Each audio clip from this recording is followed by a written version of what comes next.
right hand, do solemnly swear that the testimony you're about to give in this cause now and hearing shall be the truth, the whole truth, and nothing but the truth, so help you God. Thank you. Good morning. You can have a seat and pull yourself right up to that mic.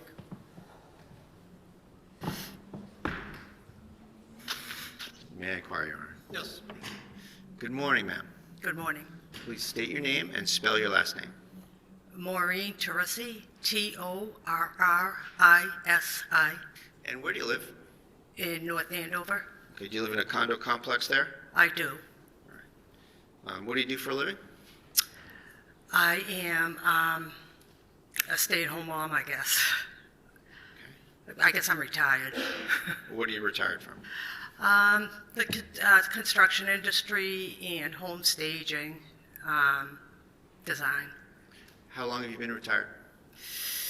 I closed my business, I think, 3 years ago. I had a large staging business. How long have you lived in your condo complex in North Andover? Since 2014. Do you have a dog? A dog? Yeah. Yeah, I do. I have 2. And do you walk the dog around the complex from time to time? Every day.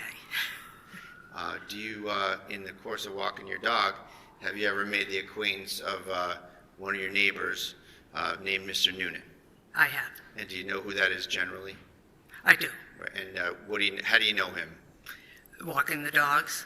I knew him as Duke's father, And Duke is is his dog's name. I've spoken, just in passing.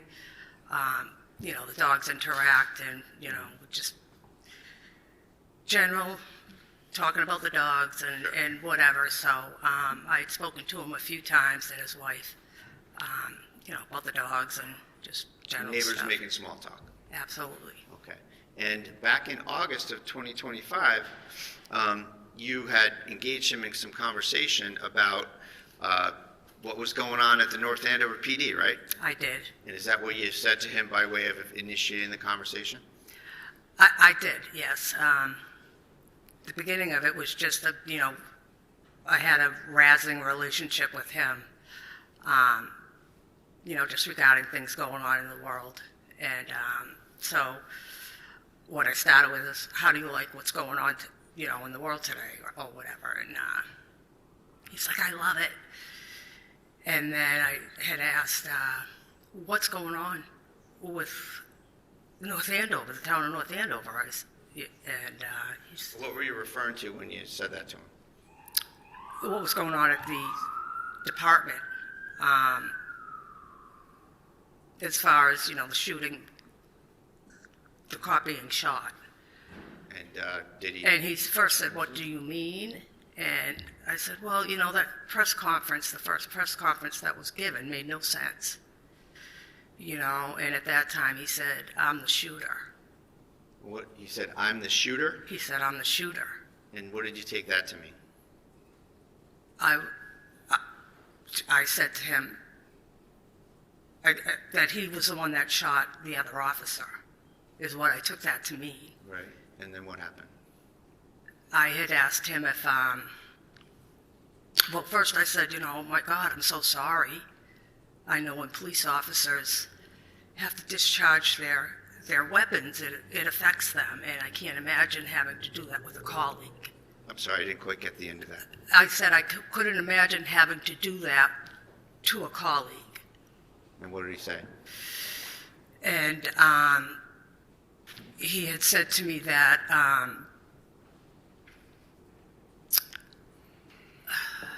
sorry, I'm a little nervous. That's He okay, take your time. had said that there was no choice to it. He had no choice, that he had to, she had the gun pointed at him when he came into the bedroom. And Did he use any he said certain that- pejorative about her? I'm sorry? Did he use any certain pejorative about her? I What did he call her? What did he call her? Mm-hmm. Well, he didn't call her that at that time. He explained very, very briefly what had happened, And he said that when he came into the room, she had the gun pointed at him. And that it clicked. She clicked it. And I said, so there was no bullet there? And he said it clicked and that he wasn't going to let her get a second shot off and that he had to shoot her. And I'm like, well, that doesn't make any sense.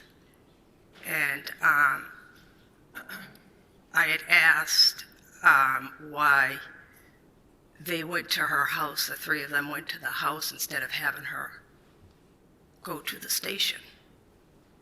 And why wouldn't they, if they were going to the house to take a baby, why wouldn't they have had some social services there with them?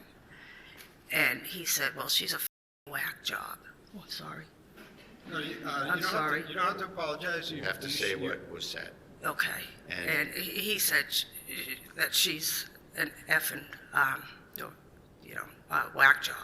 So was that in response to you saying, why didn't you have social services go to the house? Yeah.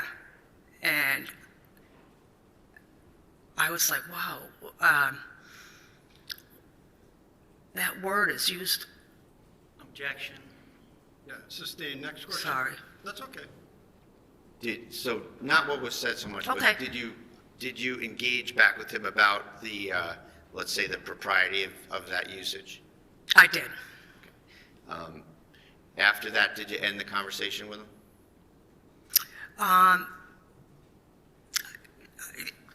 There was a little more conversation, and then it ended, yes. All right. Thank you very much. Thank you. How did you get involved in this case? How did I get involved in it? Yeah. I didn't. Well, no, how did they know you heard this? Objection, relevance. Overruled. After the conversation that we had had, I was shocked by it. I didn't even know Pat's first name or But his how last. did you contact someone? I did. And a little bit after we had the conversation, probably a week afterwards, I did contact somebody. Who? That Mike Crawford, that I knew was in contact with the defense, and because I think there was a hearing, I'm not sure, but I know that Mike was in contact with them, and I contacted Mike. And so when was this? When was this conversation? With Mike, No, with this conversation with Pat Noonan. it was August 20th. August 20th. Yep. Okay. You were interested in this case from the beginning, right? I'm sorry? You were interested in this case from the beginning, weren't you? No, I mean, I was interested in what was going on in my town, yes. You're Maureen Sullivan's Rissy, correct? I am. And you post, and you make comments to newspaper articles, don't you? About this? Yeah. I could have, yeah, Okay, sure. can I have a picture on it? Yes, you've shown it to defense. Yeah, they have a copy. Well, that's you, right? You reposted something on July 10th, correct? When was this? July 10th, okay, yeah. And what did you repost?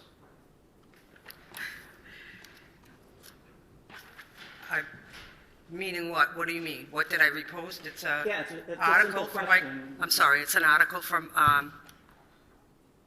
it looks like a post from Mike Crawford. Right. I reposted that. You reposted that. The Yes. Post, well, what did you repost? I can't see it. Like, what's the context of Mike's? You did it. I understand that. Second, please. What is that? Hold on, please. I'm not raising my voice anything more than to just I have a timeout. But hold on one second, ma'am. Just wait for, and Mr. Gubitosi has to do the same. We can't have two people speaking over each other. So, Mr. Gubitosi, why don't you ask the question again? All right. Thank you. You don't remember what you reposted? I can't see, no. Okay, From Liz? July 10th, I can't read. My point being is, I'm sorry, I can't see it, is my problem. If I may, for the witness, exhibit it up here, maybe if it's bigger. Any objection? I don't see the relevance of this, Judge. I object. All right, well, And there's no foundation as to why it might affect our state of mind But- or advise. all right, let's first things first, let's mark it for ID. I can't read it either for the record, so. I make a lot of statements. Exhibit E for identification. Okay.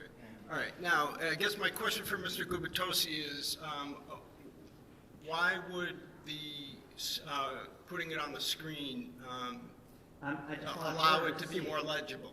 Well, it may be bigger, then I would ask her to go up to the screen to look at it. Maybe it won't. Is there an objection? I can't read it, so I don't know what it says, so I don't know if I should Okay. object to it. All right, so let's take it a step at a time. So you can put it on the screen. She can take a look and just yes or no whether it allows you to read it. You can get off the stand and approach the screen if you'd like. And I'm sorry, Mr. Ruane, that was exhibit what?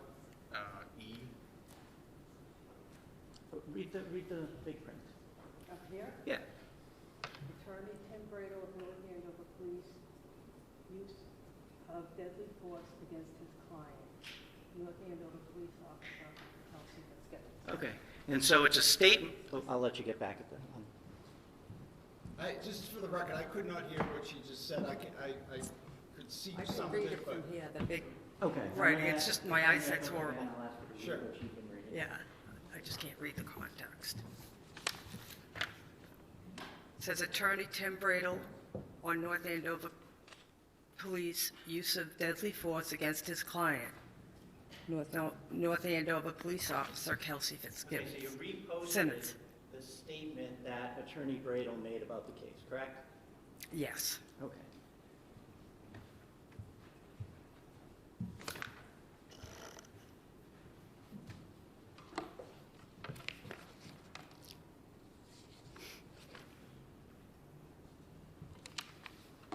Now, you said you comment about news articles also, correct? I have no idea. What, Okay, may I what do you, approach again, Your Honor? Yes. I'm going to show you and just ask if you can look and see if you recognize that. What's that date?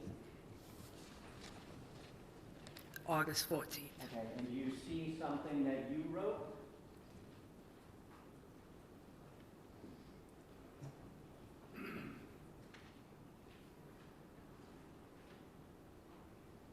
just yes or no? Just, Yeah, I think- yes, that's my name, and yes, this is it's a comment.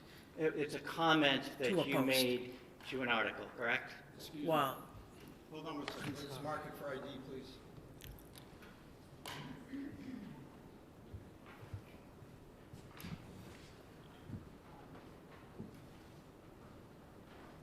And Mr. Bradley, you've seen this? I have, Judge. No Okay. objection. Exhibit F, so marked. Thank you. So August 14th, you commented, correct? I did. Can you read what you said? Can I read it? Can you read out loud what you said? Oh, sure. Joseph LaHood, I'm commenting too. Sure. Yeah. Got proof or evidence of this narrative? This incident was a setup from the get-go. Their narrative will not pass the smell test. I hope all involved are ready for their tireless scrutiny that independent media will bring to light through extensive research. Ask Norfolk County, Mass State Police, and Canton Police are doing these days. We have just begun. So we have just begun. So you feel like you have a stake in this game? Not at all. You feel that you're akinning this to the Karen retrial, right? Yes. That there's a cover-up. Well, not that there's a cover-up. Well, those were your words, weren't they? I don't know is that what it says in there? I forget what that says in there.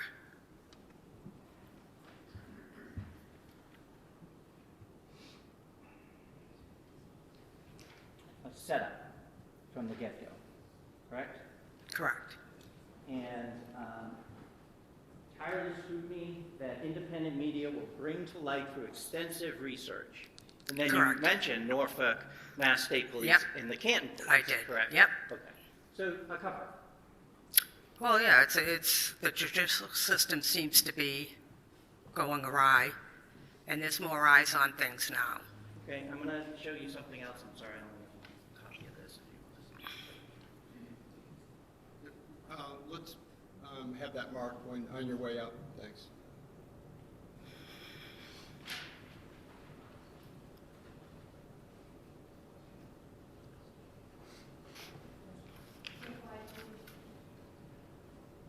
Mark this for identification,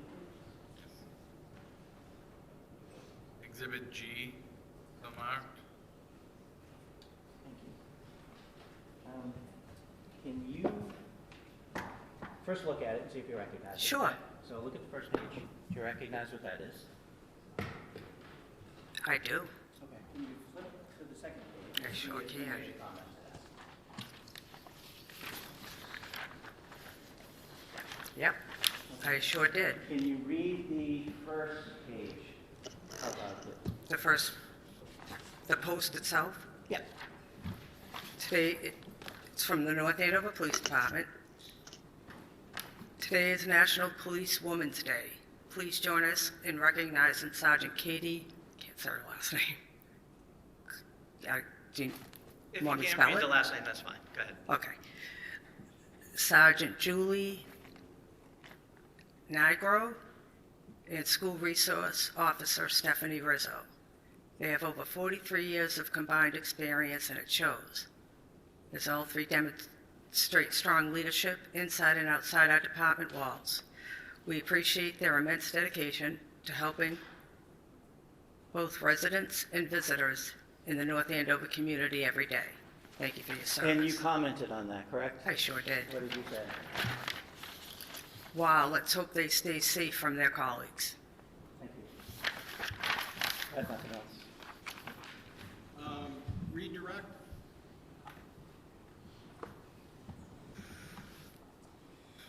We're content, Your Honor. Thank you. Okay. All right. You may step down. Thank you. Thank you, sir.